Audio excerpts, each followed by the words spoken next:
Hello everyone. Today we are discuss about bacteria. This is my second video, and hopefully you will get a lot from bacteria about the structure and the function of bacteria through this video. Okay, please like and share. And we are going to see what is the bacteria. So before starting the topic, bacteria, we are going to see what is the meaning of bacteria and how it looks. Usually the bacteria structure, there are different type of structure. If we are going to see their structure, so they can be rod-like, they can be spiral in shape, and they can be round shape. Okay, so different structure we are seeing. So this is all about the bacteria. Only I'm going to start with introduction. This is the introduction of bacterial cell. So bacterial cell is made up of various internal as well as external structures, you can see, and the structure is based on their internal structure and external structure. Usually when we are going to see the external structure is having capsules, flagella, and pili. While the internal structures usually comprises of cell membrane and cytoplasm, nuclear region, and ribosomes, and reserve food materials and vacuoles. Okay, this is also a Helicobacter pylori. This is different type of means uh, when we are going to see the bacteria. So the structure and as per their function or their structure, they are different from the other bacteria usually. Okay, now moving to the next. This is the cell, bacterial cell anatomy. Okay, and again, I'll just repeat, this is only the introduction of the bacteria, the cross or the detail we are going to see in the next step. Okay, and as you can see, this is a typical bacterial cell where you can see the structure is having three different areas. You can see outer area where these appendages are coming out, that is a flagellum and pilus.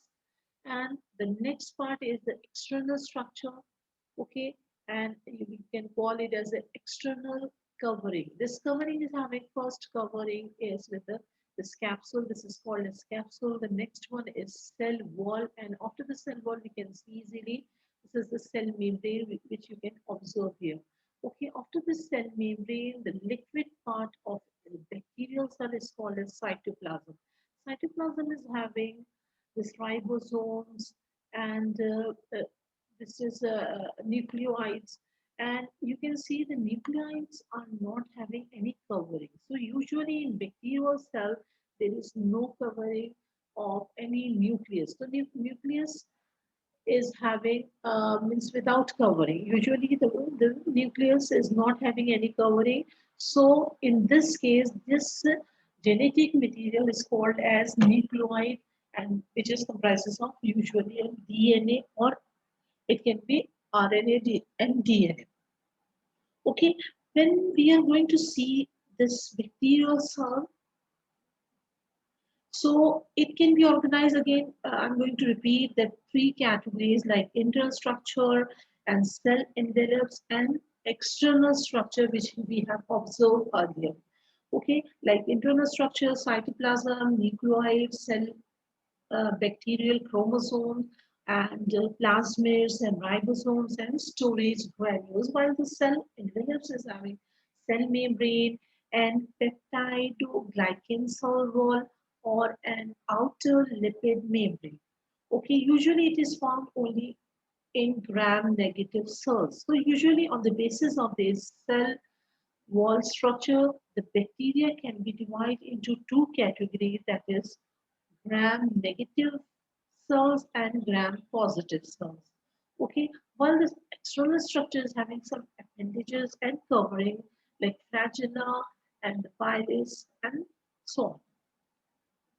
Now, bacteria are unicellular prokaryotic organism. Okay, when we are going to see any means living body, so usually living bodies when uh, uh, means we are observing different type of living bodies around us. We are having multicellular or small bodies, or it can be unicellular, which we cannot see. So when we are going to see any living body, so some living bodies are visible to us, like if you are going to see a big animal to a small ant, these all are visible to us. So these type of bodies are called as eukaryotic bodies or eukaryotic organisms, which are really visible to us because their bodies usually comprises of more than one cell, and they are called as multicellular. But some organisms in this world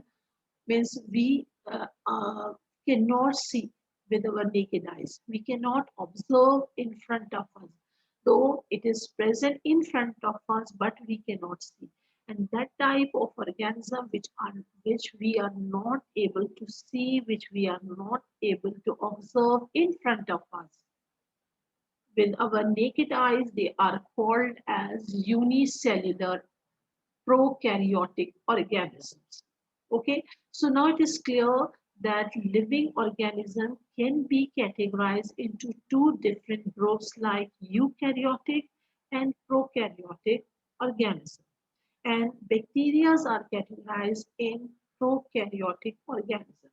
Bacterial cells have simpler internal structure, and it lacks all membrane-bound cell organelles such as mitochondria, lysosome, and Golgi apparatus, endoplasmic reticulum, chloroplast, and true vacuoles. These all are not present in bacteria.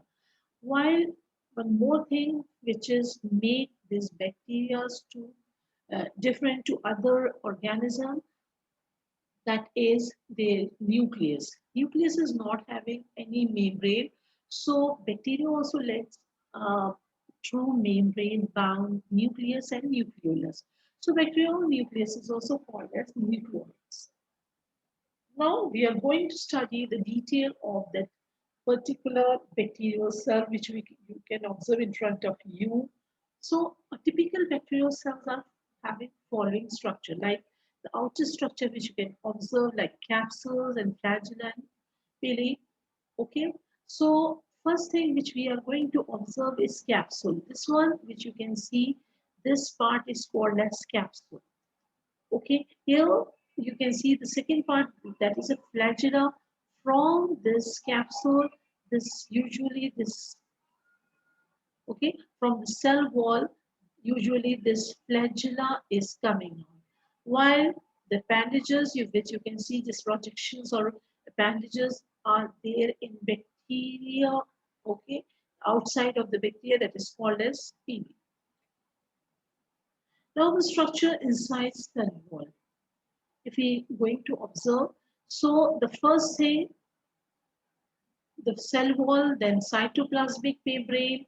Okay, here you can see that cell wall is present. Then after the cell wall, there is a cytoplasmic membrane, then nucleotide, mesosome, ribosome, cytoplasm, this one, and spores are present usually in bacterial cell, which you can observe in front of you.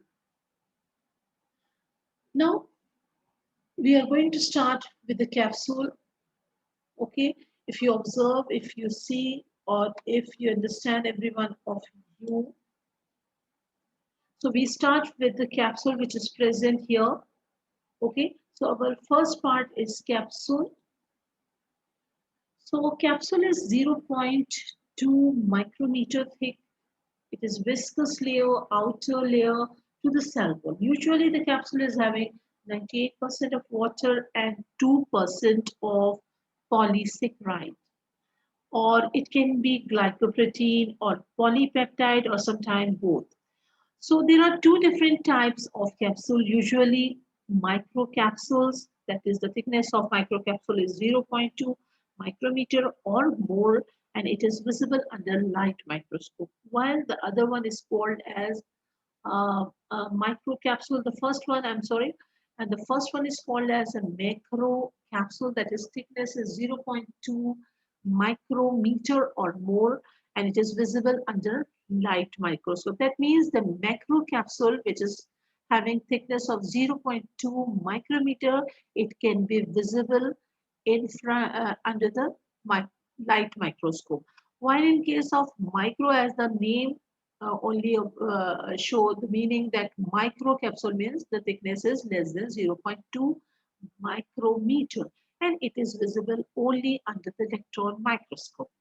So capsule is very delicate structure, and it can be removed by washing. If you can see, the capsule is most important means for factor for the bacteria, and the function of this capsule is to they help in attachment, as well as it prevents the cell from desiccation and drying.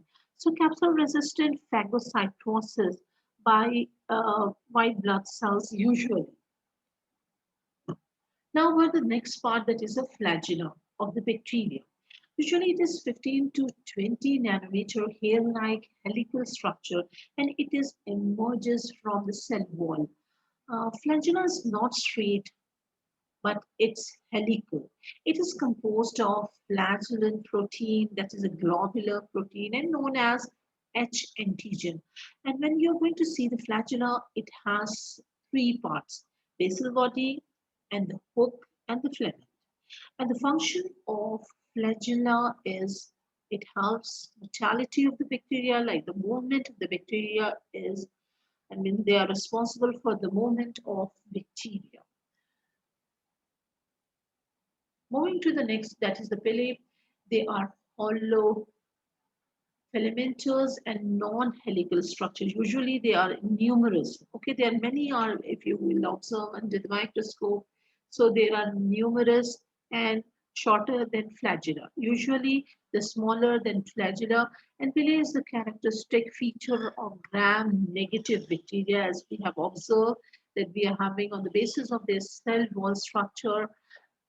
There are two different type of bacteria, that is a gram-negative bacteria and gram-positive bacteria.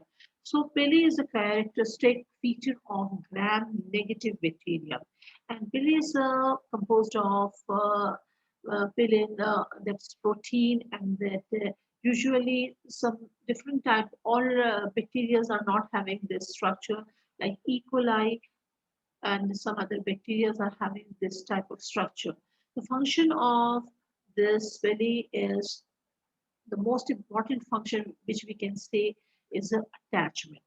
Okay, so belly helps the bacteria to attach the host cell surface. Most of the human pathogens of respiratory tract usually or the urinary tracts are attached with the help of belly only.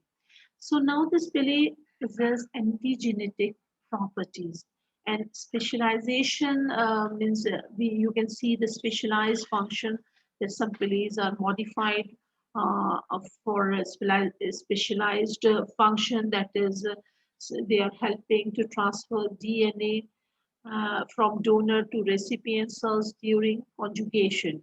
So this is the function of belly. Now, all about the cell wall. This is all about the cell wall, that is each bacterium, or you can say all the bacteria is enclosed by a rigid cell wall that is composed of peptidoglycan, a protein sugar that is a polysaccharide molecule. The wall gives the cell its shape and surrounds the cytoplasmic membrane, protecting it from the environment. It also helps to anchor appendages like the belly and the flagella, means they are providing the anchor support to that particular appendages like flagella and belly, which originated in the cytoplasm membrane. And it is starting from the cytoplasmic membrane to the wall, and from the wall they are going outside. That is belly and the flagella.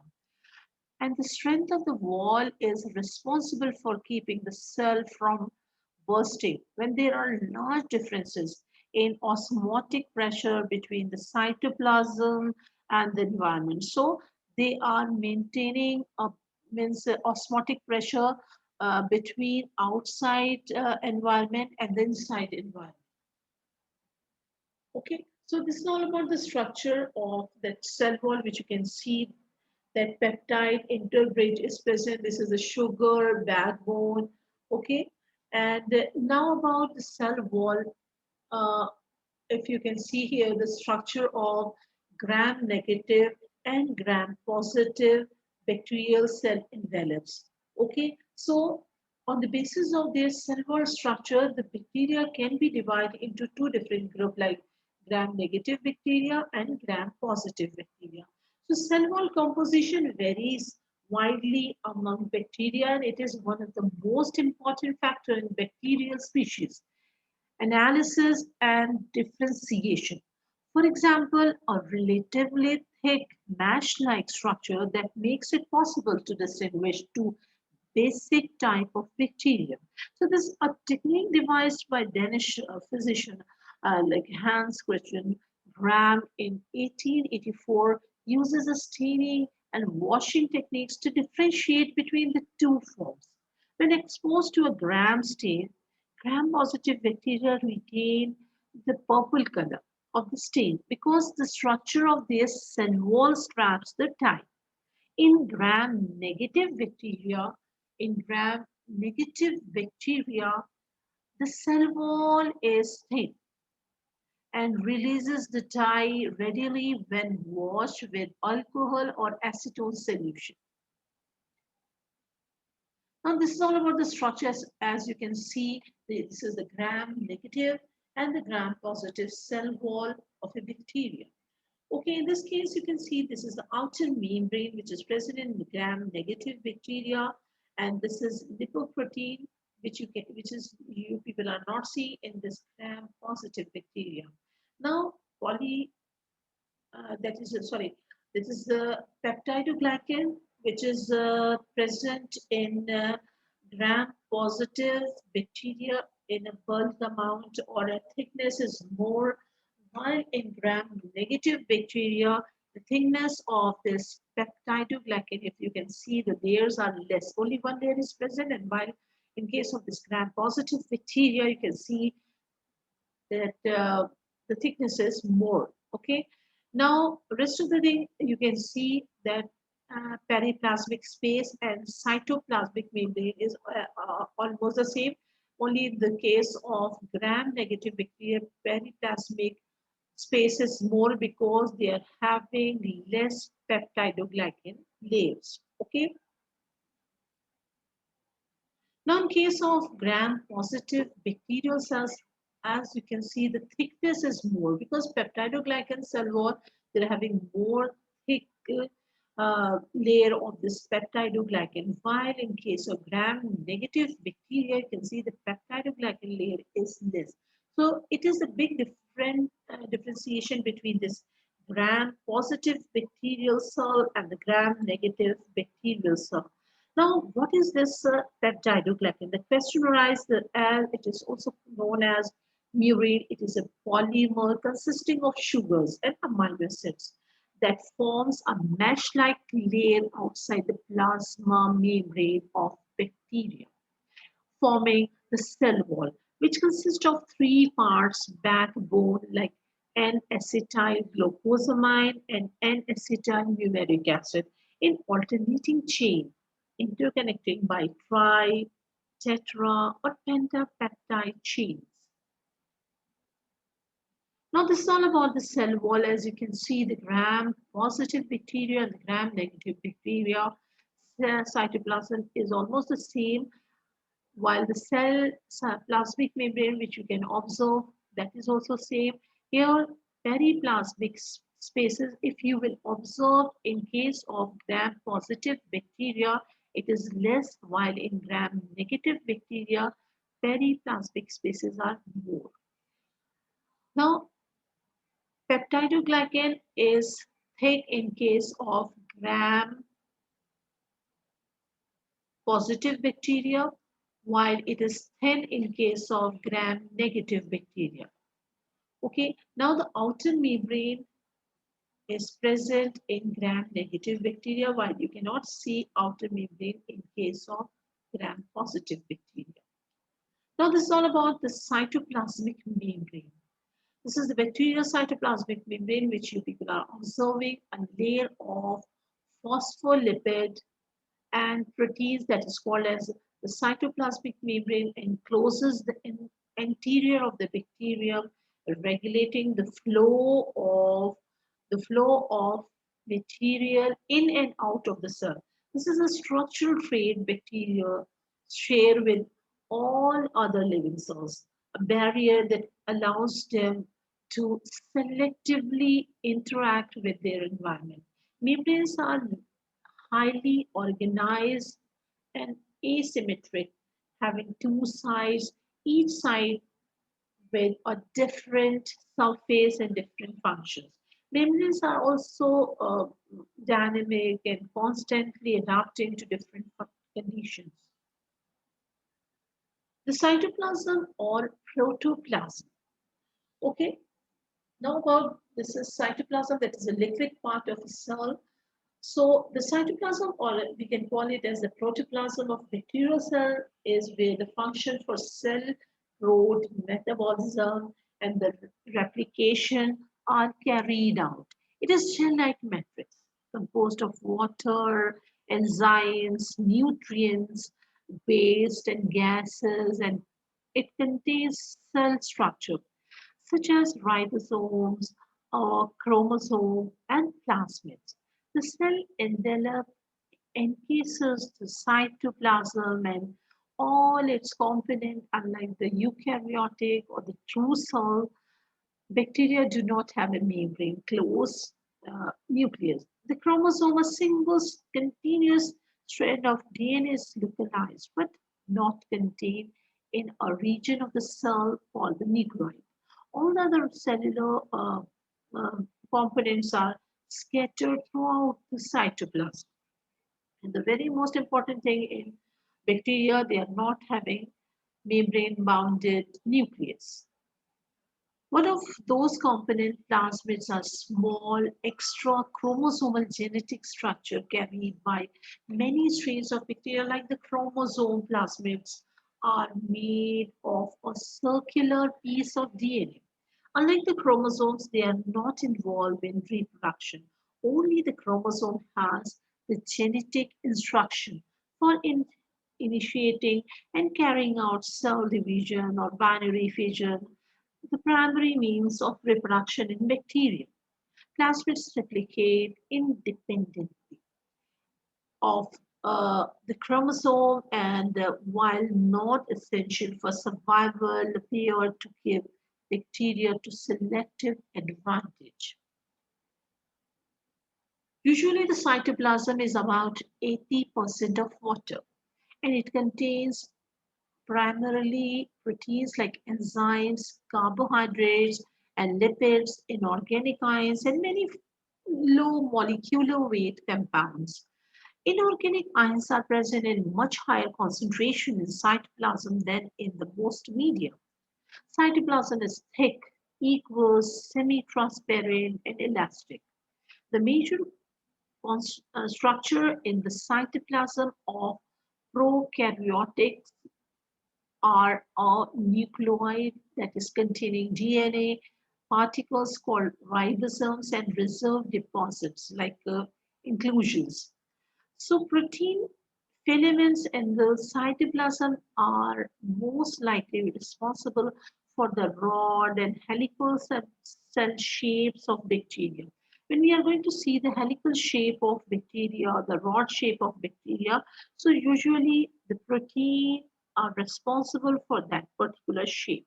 So prokaryotic cytoplasm makes certain features of eukaryotic cytoplasm, such as cytoskeleton or cytoplasmic streaming. This is all absent in prokaryotic cytoplasm. Now about the plasmids. Okay, as you can see, there are two different types of, means we can see here two different types of structure, that is nucleoid, chromosomal DNA, which is not the true nucleus in this in prokaryotes usually. So usually this nucleoids or chromosomal DNA is circular, this is double stranded piece of DNA. It is not surrounded by a nuclear membrane. Okay, while we are going to see what is the meaning of plasmids. Usually, plasmids are independent DNA molecules. Okay, they are small, circular, independent, double-stranded DNA molecules, and usually they can frequently be transmitted from one bacteria to another. So plasmids are passes on to other bacteria through two means. For most plasmids, type copies in the cytoplasm are passed on to daughter cells during binary fission. Other types of plasmids, however, form a tube-like structure at the surface that is called as villus that passes copies of the plasmids to other bacteria during conjugation, a process by which bacteria exchange genetic information. Plasmids have been shown to be instrumental in the transmission of special properties such as antibiotic drug resistant to heavy metals, and virulence, factors necessary for infection of animal or plant host. The ability to insert specific genes into plasmids have made them extremely useful tools in the field of molecular biology and genetics, especially in the field of genetic engineering. Okay, plasmids are playing a very important role. Now, we are going to see about the ribosome, which is present in cytoplasm. Okay, usually the bacterial ribosomes are called 70 ribosomes. Okay, the 70 ribosome is composed of two subunits. Large subunit is 50S, that is 23SR RNA, and 5SR RNA, while the small subunit is having 30S and it is having 16SR RNA. Okay, usually the ribosomes are microscopic factories found in all cells, including bacteria. They translate the genetic code from the molecular language of the nucleic acid to that of amino acids. The building block of proteins. Proteins are the molecules that perform all the functions of cells and living organisms. Bacterial ribosomes are similar to those of eukaryotes but are smaller and have a slightly different composition and molecular structure. Bacterial ribosomes are never bound to other organelles as they sometimes are bound to the endoplasmic reticulum in eukaryotes, but are freestanding structure distributed throughout the cytoplasm. There is sufficient difference. If we are going to see the difference, there is sufficient difference between the bacterial ribosomes and the eukaryotic ribosomes that some antibiotics will inhibit the function of bacterial ribosomes, but not all eukaryotes. The killing bacteria, but not the eukaryotic organism they are infect, means infecting. Means usually the ribosome which is present is a little bit different from the ribosome which is present in eukaryote. Otherwise, what will happen that when somebody is utilizing some different type of antibiotic, so it will affect the ribosomes of eukaryotes like human beings. So that's the reason the ribosome is slightly different from the eukaryotes. So when a human bodies or animal bodies is consuming some type of antibiotics, so it will not affect the ribosome of that eukaryotes. It will affect only the prokaryotes. Now, all about we are going to see about the nucleoid, which is not the true nucleus. Okay, the region of the cytoplasm where the chromosomal DNA is located, usually a singular, okay, uh, circular chromosome. Smaller circles of DNA that is called as plasmids are also located in the cytoplasm. You can see here. Now the nucleoid is a region of cytoplasm where the chromosomal DNA is located. It's not the membrane-bound nucleus, but simply an area of the cytoplasm where the strands of DNA are found. Most bacteria have a single cellular chromosome that is responsible for replication, although few species do have two or more. Smaller circular auxiliary DNA strains called plasmids are also found in the cytoplasm. Here you can see that the difference between the eukaryotes and the prokaryotes, where the supercoiled structure is present in both, but there is a difference between these two.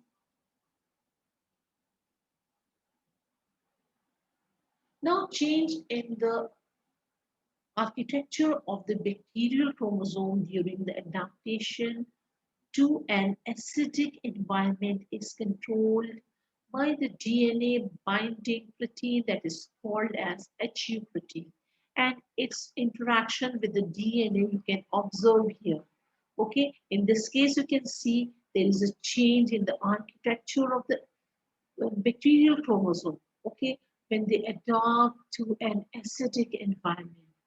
Okay, so it is controlled by the DNA binding proteins that is called as HU protein, and its interaction with the DNA, how it is going on, we are seeing it. So when bacteria are put in the different environments, such as one that is more acidic or anaerobic, where less oxygen is available, so their gene starts to adapt remarkably quickly. They are going to adapt that particular environment. They are able to do so because the proteins making up their chromosomes can pack and unpack rapidly. So now you people are seeing here the structure of a DNA, bacterial DNA usually. The DNA of most bacteria is contained in a single circular molecule called the bacterial chromosome. The chromosomes, along with several proteins and RNA molecules, forms an irregular shaped structure that is called as nucleoids. This sits in the cytoplasm of the bacterial cell. So the true nucleus is not present, and they are having only genetic material in the form of nucleoid. Okay, in this case, you can see here, this is a double helix structure of a bacterial chromosome. Here, sugar phosphate backbone, and after this backbone, you can see there is a nitrogenous bases which is in the base pair form. Okay, like TAATGC. So usually this is stands for adenine, thymine, guanine, and cytosine, which is always present in the form of pair inside this sugar phosphate backbone. Okay, within this, they are always present in the pairs only. So all living organisms contain DNA. The human genome is comprises of 23 pairs of linear chromosomes and approximately 3000 megabases, that is MB, of DNA, while the genome of the bacteria like E. coli consists of a single 4.6 MB circular chromosome. So bacteria contain a single chromosome of double-stranded deoxyribonucleic acid, that is a DNA. The region of the bacterial chromosomes where the chromosome is located and visible when viewed with an electron microscope, it is called as nucleoids. Okay, and a circular chromosome is a chromosome in bacteria, usually in the mitochondria and the chloroplast. These all are the forms of molecules which is present in which is present within the circular DNA. Unlike the linear chromosome of most eukaryotes, usually most prokaryotes You can see in most of prokaryotes, the chromosome contains a circular DNA molecule. There are no free ends of the molecule or molecule of a DNA. So they are having always, so keep it in your mind that all the prokaryotes are having the chromosome in the form of circular DNA molecule. All the DNAs which is present in prokaryotes are in circular form. So there is no free end to the DNA. So this is all about the bacteria. Hopefully you understand, you enjoy the topic. Thank you for watching and please subscribe. Thank you very much.